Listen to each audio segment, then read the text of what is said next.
dititah ku Gusti Allah ulah tinggalan berjuang baheula teh jeung Kangjeng Nabi khususna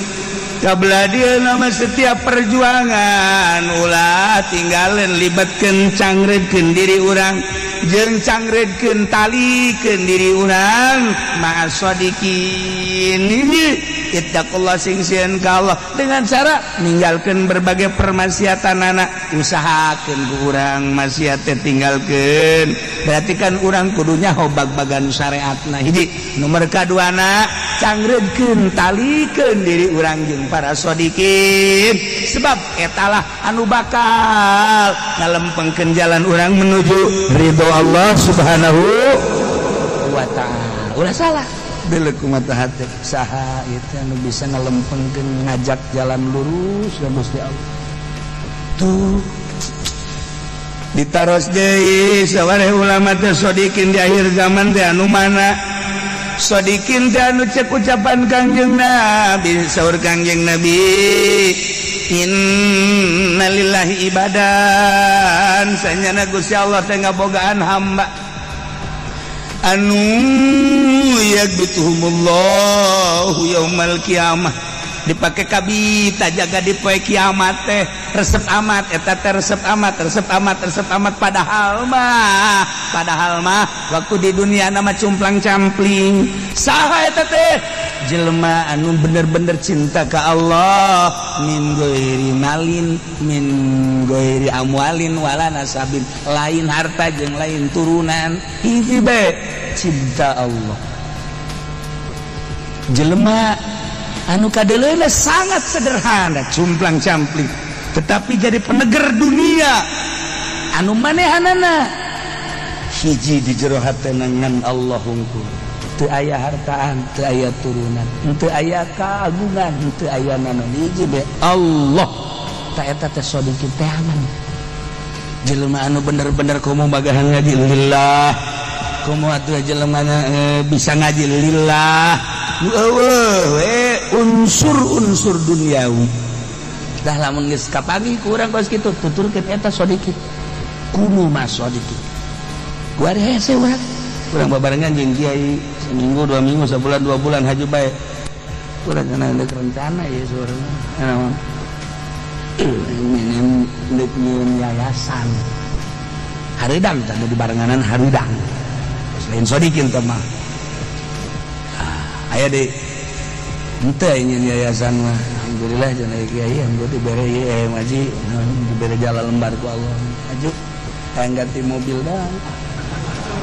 ieu leutik teuing ieu R3 hayang R8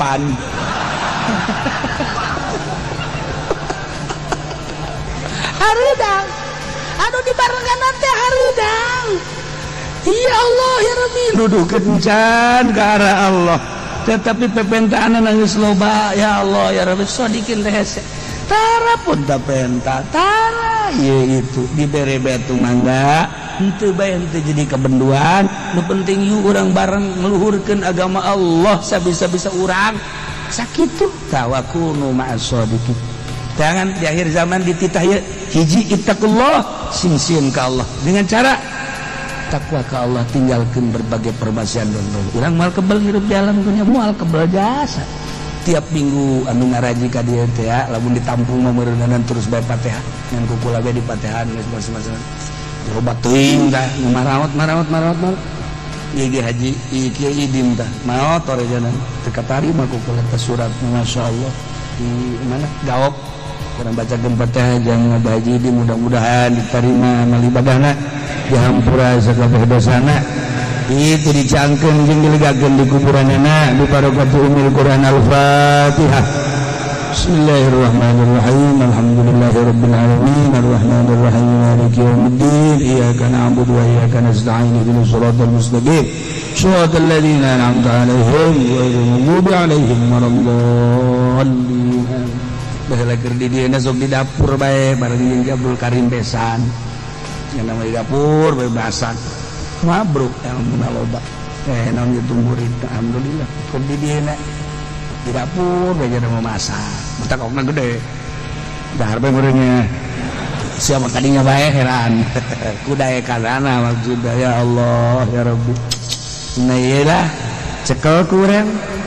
pendek ayatna hiji ittaqullah, nomor kedua wa kunu ma'as-shadiqin, jangan penuntun orang bekal jaga di yaumal kiamah engke nyana anu neangan shodikin teh mana batur aing kuari urang bangun lengah engke kadeuleu ku urang neraka, kadeuleu jembatan Siratal Mustaqim, kadeuleu jelema sing galulimpangna ka neraka. Saat etala para shodikin neangan muhibbin nama geus puguh mursalin, geus puguh kanjeng Nabi urang, geus puguh khulafaur rasyidin, geus puguh aulia Allah. Ieu shodikin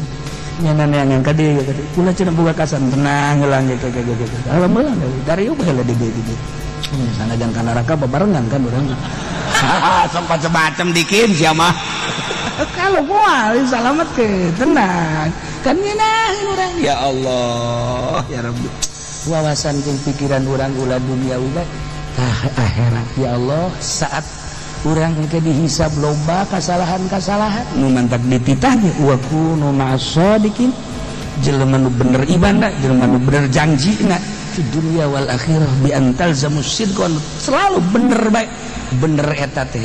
di dunia datang ke akhirat bakal kabawa, di dunia na deudeuheun jeung nyaeun, di akhirat deudeuheun jeung nyaeun, moal waka meunang ka sorga para shodikin kecuali nyana titah neangan heula muhibbin